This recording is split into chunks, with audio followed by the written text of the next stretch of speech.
to Northwest Angling. Preparing a rig for Monday's session. So what I'm going to be targeting on Monday, I'm going to be fishing a place called Moston Dock. And for those of you that have heard about Moston Dock, it's a venue that can fish really, really well on this day, but it's also known as well for its conger eel fishing. Me personally, I've had some really nice congers from there in the past, double figure fish. Richie's had them up to 18. I know they've been bigger than that. 21, I think, is the biggest that I've heard personally. And with this venue, you're fishing into really, really deep water, very close in, and you fish it over low, because with it being the dock and what have you, the tidal pull is quite strong. So that's basically what I'm going to be doing on Monday morning, going out, having an early session, fishing down to low, targeting conger eels.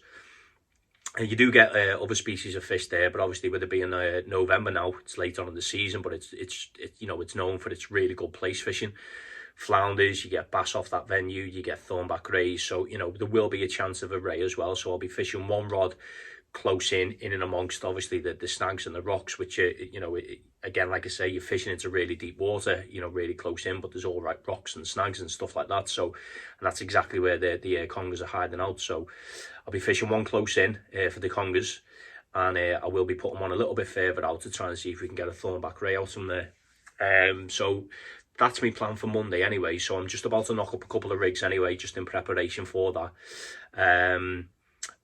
I just thought I'd obviously just show you the sort of rigs that I use for when I do go out and target the conger eels. And the thing with conger eels, obviously with the mouths and stuff like that, you've got to be prepared. You've got to make sure that you got the correct gear. So a really stiff rod, a really strong rod that's obviously capable of getting them fish out them snags, bringing them up into the water and fighting them, because they do fight. They really do give you a good scrap, especially in that deep water and the snags that they can get themselves into. So the rod that I use for my conger fishing is a compressor SS, Sensory Compressor SS, plenty of power. So that's the rod I use, and I'll either use me Nitron F15, or I've got it's here actually, I've just put some new shock leader on it, so a slosh. So I tend to use one of them as well. So yeah, I'm just going to knock up a rig anyway. I won't obviously film me making the rig and what have you. We've all seen obviously, how rigs are made and things like that. But the rig that I'm going to be making today is just a simple pulley rig, but it's going to be a bit of a beefed up sort of version of a pulley rig, just to obviously cope with obviously the sort of size of fish, the conger eel, the rocks and things like that, and the sort of the sort of area that I'm fishing in. So I'll knock a quick rig up now, and then I'll talk you through obviously the components, what I use, the line that I use, the hooks that I use and things like that. So I'll bring you back once I've knocked that up, and we'll have a chat through it.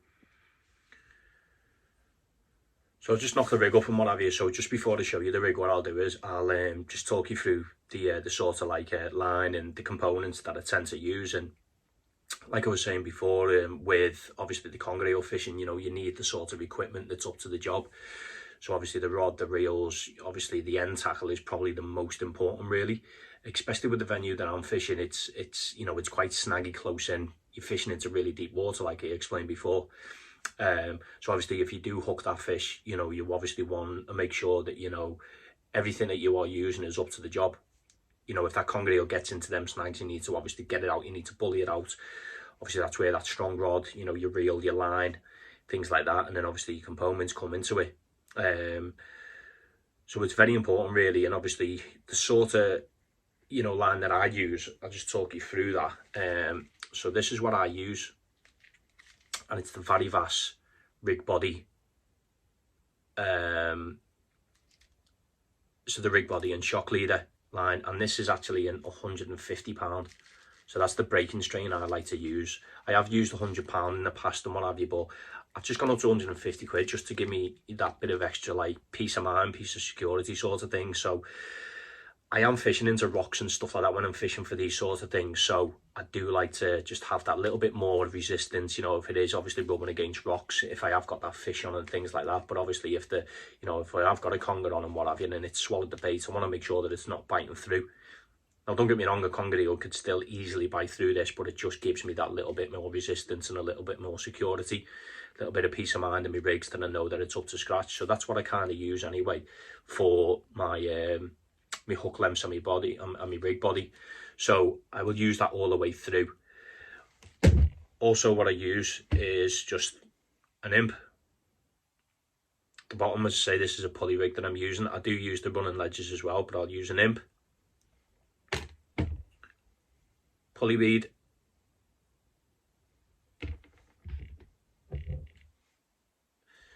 Two beads either side of the pulley bead, just to give it that protection against the knots when it's running up and down.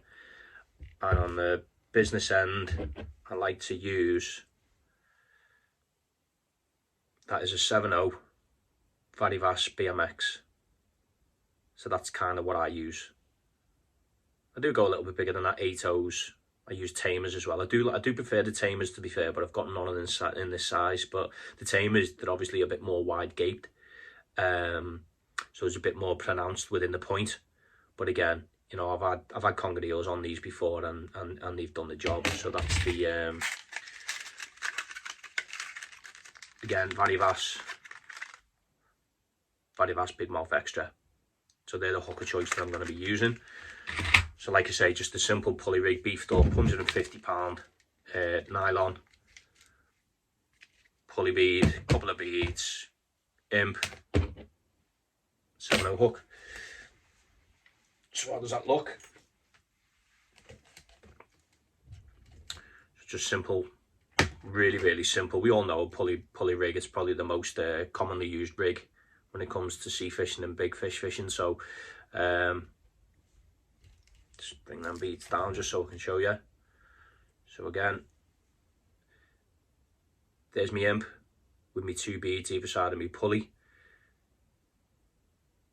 Just a 310,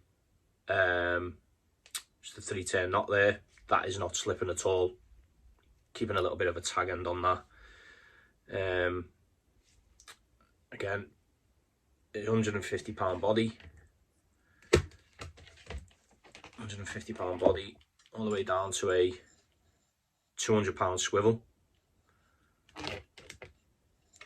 And then the trace again, just 150 pound,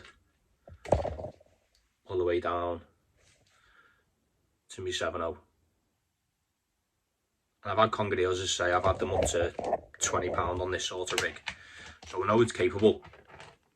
Never ever had one of them let me down. The only thing with obviously this sort of strength of line is obviously your knots and stuff like that, but you know, 310, just 310 uni knot with them, absolutely solid. They're not going to slip at all. You know, sometimes what I usually do as well is on the tag end, I just, you know, use a lighter and just blob them down just in case, you know, it does slip and what have you, but I've never had one fail on me yet. So that's the rig that I'm going to be using on Monday anyway to target the conger eels. It's going to be an early one. I will film it and see how we get on the channel. But I would like to get a 20 pound eel, and that's my aim in the next couple of years, to get a 20 pound conger eel. I've had them to 19.7 £7. And I'll pop a picture of that fish up here. And I was actually fishing really close to the wall. This is just local to where I live, which is on the river. And I was fishing tight against the wall. It was about 2 foot off the wall it was, and it was bang on high tide. I had half a bluey down the edge. You could actually still see me shock leader not out the line, out the water, sorry. And I was getting like little tiny rattles, and you know, just on the tip. I could see like the indication tiny rattles on the tip, and basically I thought, right, okay, there's obviously a whiting or something attacking that and what have you. And instead of watching me tip, I was just looking down into the water. The next minute I see me line, you know, just like snaking off in the water. I thought, right, okay, something's picked that up anyway. Wound down, struck into it, and because it was right underneath the tip, 19.7 £7 conger eel, yeah, gave me a good scrap, let's just say that. Anyway, got it up. And I'll post a little video as well. I've got a little video clip of that, so I'll post that on here as well. But again, I used that rig for obviously catching that. And yeah, so I know obviously underneath the tip and stuff like that, you know, more than capable, this sort of rig. So I would like to get a 20-pounder. I really would. Say I've had them to 13 off this venue that I'm fishing. There have been 20s caught. Richie Steele, you know, a friend of ours, he's had them up to 18 pound. Seen other reports as well of them. So there's plenty there. And with it being a really small tide on Monday, that's kind of my target all out for the conger eel on one rod, and I'll probably put it out and try for a thornback ray on the other rod and what have you. So, you know, just fish baits, you know, got mackerel at the ready, squid. I've also got some bluey and things like that. So it's going to be an all-out big fish session sort of thing on Monday anyway. So it's going to be an early start. Low water's around about 9 o'clock, but hopefully we can get that 20 out. Just any sort of fish will be nice, to be fair. You know, when it comes to conger eel fishing. But you know, if we can get that 20, I'll be happy. So I will film that session on Monday for you, and hopefully we can get some good content for you. But we'll see. We can only give it a go, can't we? So anyway, I'll see you soon, and hopefully the next video we'll have a new PB on the bank. So take care, and I'll see you soon. Ta-da. Look.